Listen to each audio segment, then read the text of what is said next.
In the beautiful village of Numbe, a deep, mysterious river ran through the land.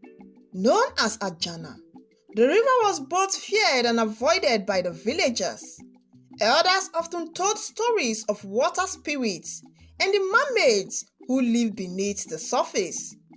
The most interesting of these stories was about Mirioma, a beautiful mermaid who was said to reside in the deepest part of the river, hidden from human eyes. She was no ordinary mermaid, but the daughter of the powerful river goddess. Miriama's beauty was unmatched.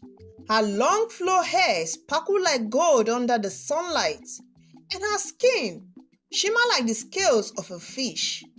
She had a voice so sweet that even the birds would stop singing to listen whenever she is on the surface of the river. Though she lived beneath the river, she was endlessly curious about the human's world. Often, she would swim to the surface and gaze upon the humans going about their daily lives. She longed to know what it was like to walk on land, to feel the warmth of the sun on her skin, and most of all, to experience the human love. One afternoon, as Miriama was swimming near the riverbank, she saw a young man named Chibuzo fishing by the river. He was tall, strong, and also very handsome, with a smile that lights up the world around him. Miriama watched him from the shadow of the reed, captured by the grace which he moved. Every day, Chibuzo would come to the river to fish, and every day, Miriama would watch him in secret, her heart longing for something she could not fully understand. One fateful evening, as the sun was setting and casting golden shadows across the water, Chibuzo decided to take a swim. As he dove into the river, he swam further out than usual, unknowingly drawing closer to where Miriama was. Without thinking, she swam closer to him, unable to resist the urge to see him closely. Chibuzo, feeling a strange presence, turned and saw her. For a moment, neither of them moved.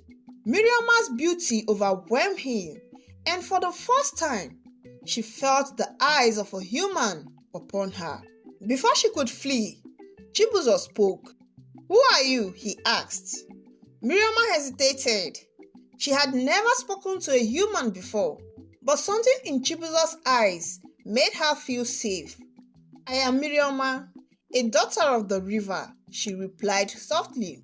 Chibuzo couldn't stop admiring her, and despite the story he heard about the dangers of river spirits, he felt no fear. Strangely, they felt comfortable with each other's presence and talked for hours, sharing stories of their world. And by the time the moon had risen high in the sky, they had formed a deep connection. Miriama knew she was breaking the rules of the underwater realm by speaking to a human, but she couldn't help herself. She thinks she had fallen in love with Chibuzo because she couldn't understand the kind of joy she felt while they were talking. Days turned into weeks, and every evening, Miriama and Chibuzo met by the riverbank. They talked, laughed, and shared their hopes and dreams. Though they came from two different worlds, their bond grew stronger with each passing day. Miriama, who had always been curious about the human world, now found herself longing to be a part of it. She wanted to walk on land with Chibuzo, to experience life as he did. But Miriama's love for Chibuzo did not go unnoticed. Deep beneath the river, the other mermaid whispered about her forbidden meetings with the human. The river goddess soon learned of her daughter's disobedience, and she was furious. It was strictly forbidden for mermaid to interact with humans, let alone fall in love with them. Miriama's mother, the goddess, summoned her to her underwater palace. Miriama, her sharp voice pierced through the water, You have broken the sacred laws of our realm. You have put the balance of our world in danger by consulting with a human. Miriam trembled before her mother, but she did not back down. "Mother, I love him," she said, her voice steady but filled with emotion. "I want to be with him. I want to live as a human." Her mother's eyes darkened. "You are a daughter of the river. You belong here with your people. If you continue this path, you will bring great suffering upon yourself and upon that young man." Miriam knew the risk, but her love for Chibuzo was stronger than her fear. She pleaded with her mother to allow her to be with him, but the river goddess was unmoved. "You cannot change what you are, Miriam. You are bound to the river. If you leave this place, there will be consequences." Despite her mother's warning, Miriam's heart was made up. That night, she swam to the surface to meet Chibuzo one last time. "I must leave," she whispered, her voice breaking. "If I stay here, my mother will never allow us to be together. But there is a way I can become human. Let me go and figure that out." Chibuzo's heart ached at the thought of losing her. "What can we do?" he asked, desperate to find a solution. Miriam explained that there was an ancient ritual that could transform her into a human, but it came with a price. "If I choose to become a human, I will lose my connection to the water forever. I will no longer be immortal and I will be bound to the land. But the worst part is that if our love is not true, I will be punished and I will never return to the water again, leaving me to wander around like a nobody." Chibuzo took her hand in his eyes filled with love and determination. "I will love you for the rest of my life, Miriam. I will protect you and we will be together no matter what." With Chibuzo's promise in her heart, Miriam made her decision. She swam to the sacred depths of the river where the ritual would take place. After reciting the ancient words, a blinding light surrounded her, and her mermaid tail began to transform into legs. The pain was unbearable, but Miriam endured it for the sake of love. When the light faded, Miriam was no longer a mermaid. She had become human. Miriam woke up the next morning on the riverbank, her legs weak and trembling beneath her. Chibuzo was by her side, his eyes filled with wonders and concern. He helped her stand, supporting her as she took her first step as a human. The sensation was strange to Miriam. She had spent her entire life in the water, swimming effortlessly through the depths. Now, she has felt the weight of the earth beneath her and the heat of the sun on her skin. For the first time, she could feel the warmth of Chibuzo's touch, the solidity of the ground beneath her feet, and the gentle breeze that blew through the tree. It was everything she had dreamt of, but it was also overwhelming. Chibuzo took her to his home in the village where his family lived. His mother, Adane, was a kind woman who welcomed Miriam with an open arms, though she was unaware of her son's mysterious new companion. Chibuzo introduced Miriam as a traveler from a distant land whom he had fallen in love with, and for a time they lived quietly in the village, away from the praying eyes of the river. At first, Miriam struggled to adjust to life on the land. Walking was very difficult, and her legs often ached. The heat of the sun was unfamiliar to her, and she missed the cool embrace of the water. But Chibuzo was patient, helping her every step of the way. He taught her how to fish, how to farm, and how to live as a human. Despite the challenges, Miriam was happy.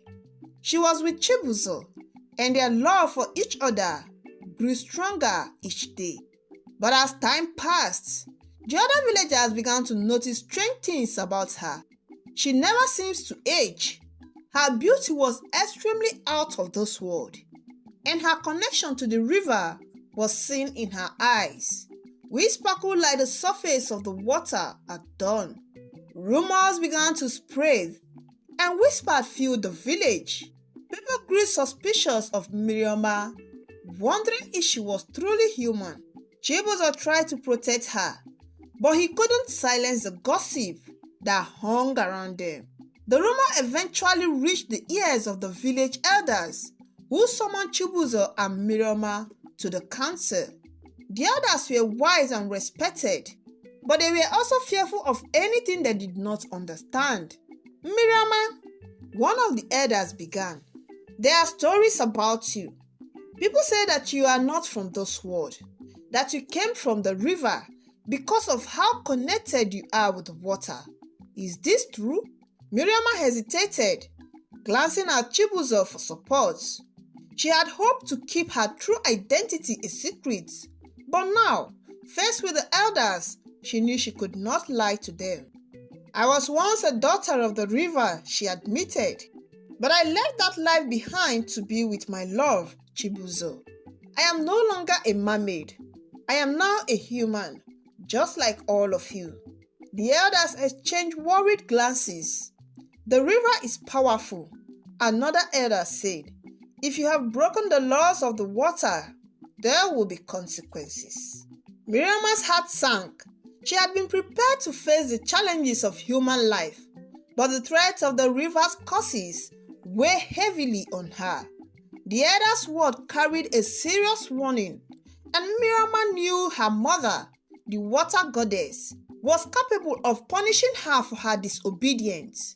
As she and Chibuzo returned home from the council, Miriama felt a growing sense of fear. She had given up her immortality, her connection to the river, for love. But now, the very world she had abandoned seems to be pulling her back. That night, as she lay in bed to sleep, she could hear the distant rumble of the river, louder than it has ever been. It was as though the water were calling her, beckoning on her to return home. Sleep did not come easily, and when it finally did, her dreams were filled with visions of the river's depth, swimming currents, and her mother's angry eyes. The next morning, the village was in a state of unrest. The river has risen overnight, flooding the farmlands and damaging homes near its bank. The villagers were afraid, believing that the river spirits were angry. They gathered at the river bank, praying and offering sacrifices in hope of appeasing the goddess. Chibuzo, sensing the growing tension, urged Miriama to stay indoor. The people are scared, Miriama. They don't understand what is happening. They might blame you for this, he warned. But Miriama knew deep down that the river's anger was not because of the villagers. It was her mother's doing. She was punishing her for leaving the underwater's world and choosing to live among humans. The flood were her ways of reminding her that she belongs to the water and that her disobedience would not go unpunished. That evening, as the river continued to rise, Miriama stood at the edge of the village, staring at the dark rising water. She could see the pool of the river in her soul, as though it was calling her back home. But her heart was with Chibuzo, and she refused to abandon the life they have built together. Just as she was about to turn back, a figure emerged from the water. It was her mother, the river goddess, her form towering over the river as a goddess of wrath. Her eyes glowed with anger, and her voice boomed across the land.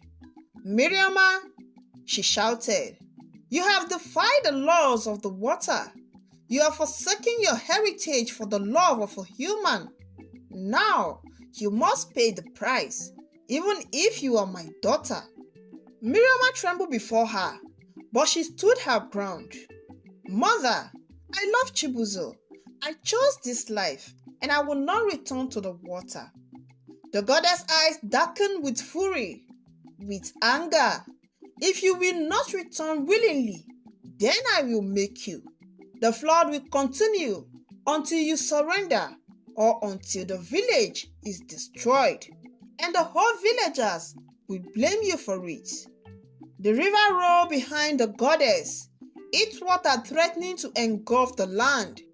Miriam knew she could not let the village suffer for her choice, but the thought of leaving Chibuzo filled her with pain.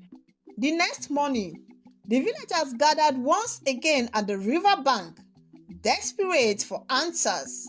The flooding has grown worse, and many had lost their homes. They looked at the elders for guidance, but no one knew how to stop the waters. Whispers spread through the crowd that maybe the river's anger was linked to Miriama. Though no one dared to say it openly, the villagers had begun to see her as the cause of their suffering. Chibuzo stood by Miriama's side, his face set in determination. "We will find a way to stop this," he said, though even he seemed unsure. Miriam knew that the only way to save the village was to confront her mother once more. But this time, she would not beg for forgiveness. She had chosen love, and she would not let the goddess' wrath destroy everything she held dear.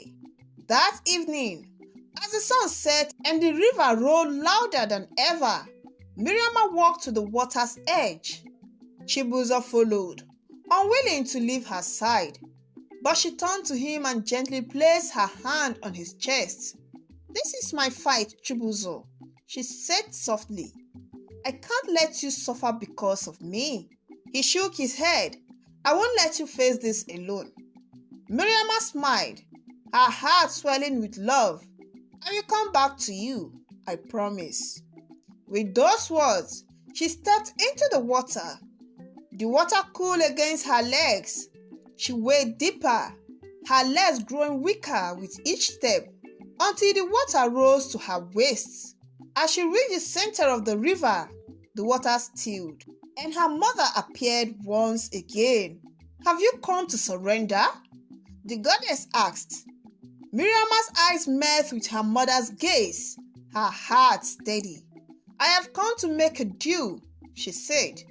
"You can take me back to the river, but in return, you must let the village be. You will stop the flood, and you will never harm these people again."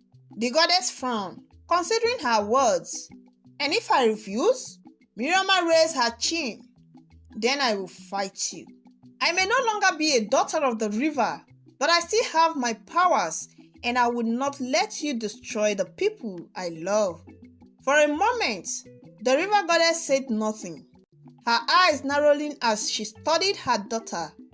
Then, to Miriam's surprise, her mother's expression softened. "You are stronger than I gave you credit for, Miriam," she said, her voice more calm now.